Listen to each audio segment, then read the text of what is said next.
Hello beautiful strangers, and welcome to Fudging It.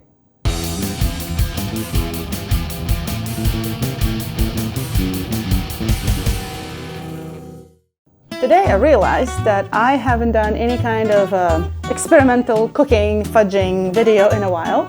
So today I'm going to show you my take on an apple cake. It's a little bit different than your traditional apple cake, but it's delicious and doesn't last in this house very long. It'll be gone probably in a day. So let me show you what ingredients you would need. Apples.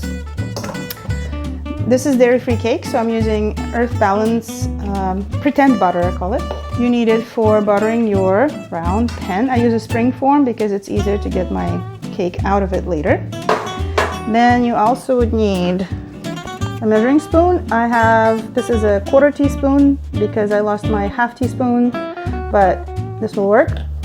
And then 1 cup measuring deal. So then you would also need cream of tartar, cinnamon. You can do without cinnamon if you don't like cinnamon. Salt, baking powder, baking soda, vanilla. I'm out of liquid vanilla extract, so I'm using this pretend vanilla.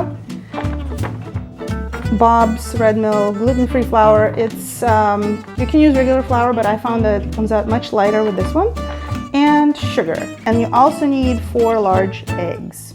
So first thing you would need to do is to butter with that fake butter your pan, and then set it aside. And then we're going to peel and cut our apples. As you can see, I have this machine deal that peels my apples. So I'm going to do that. Then I'm gonna do that. Then we put an apple. I usually put it this way on. Be very careful when you operate this machinery. Then we are going. If you don't have a machine like this, I would highly suggest you get one because they're amazing. And we'll cut it in a 1/4. And put it back in the bowl.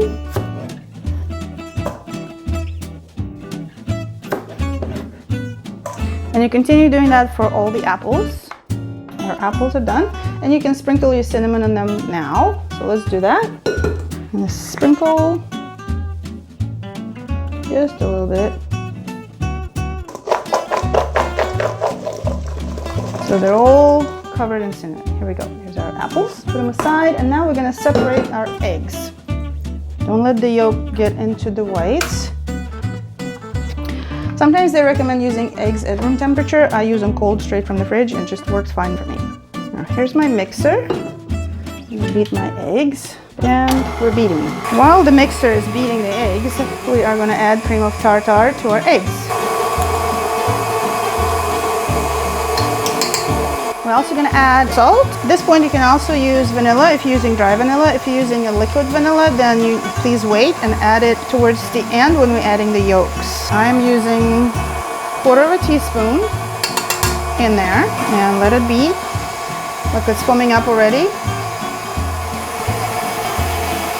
We're going to wait until nice peaks develop. So at this point you can turn the speed up a little bit. Okay, so the peaks are developing nicely. Let's check it out.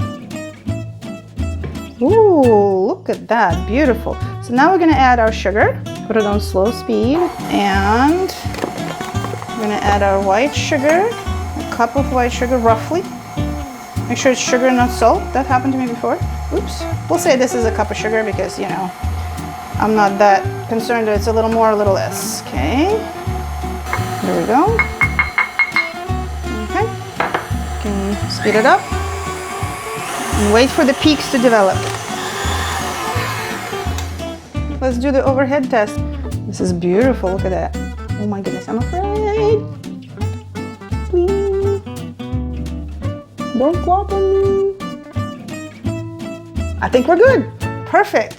Look at this. Okay, our next step is to add yolks. We're gonna add yolks one at a time as the mixer is going on a slow speed.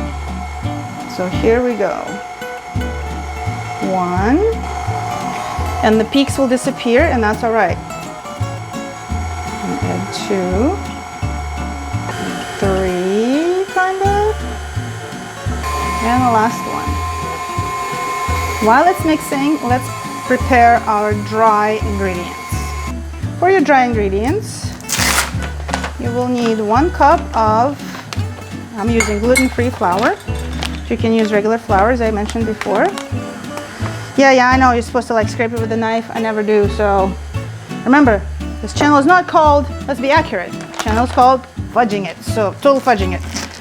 Okay, then I use just a 1/4 teaspoon of baking soda. I will use can to scrape. And then I use the same amount of baking powder and mush it all together.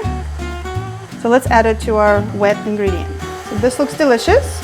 I'm gonna add it slowly. Make sure it mixes very well. Keep it on a slow speed. You don't want to overdo it.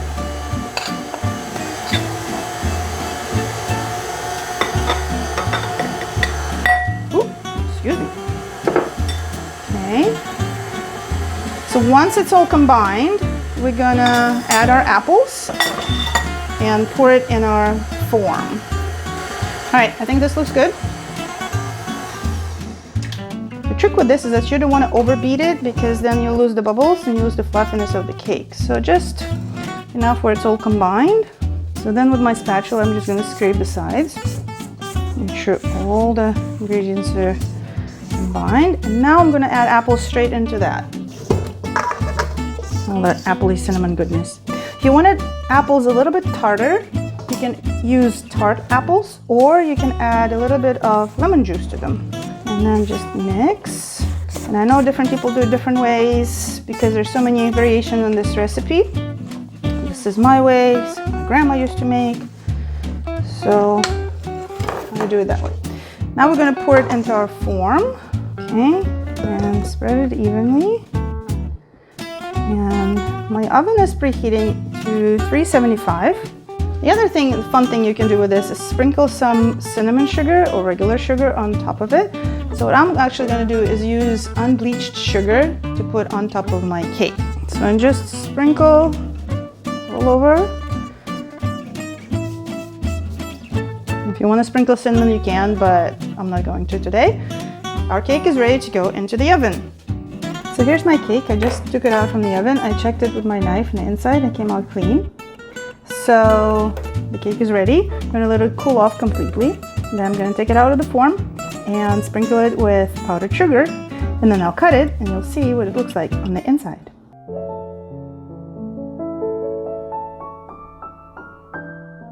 And that was my cake making adventure for today. In the meantime, behave yourselves or not. And I'll see you in the next video. Bye!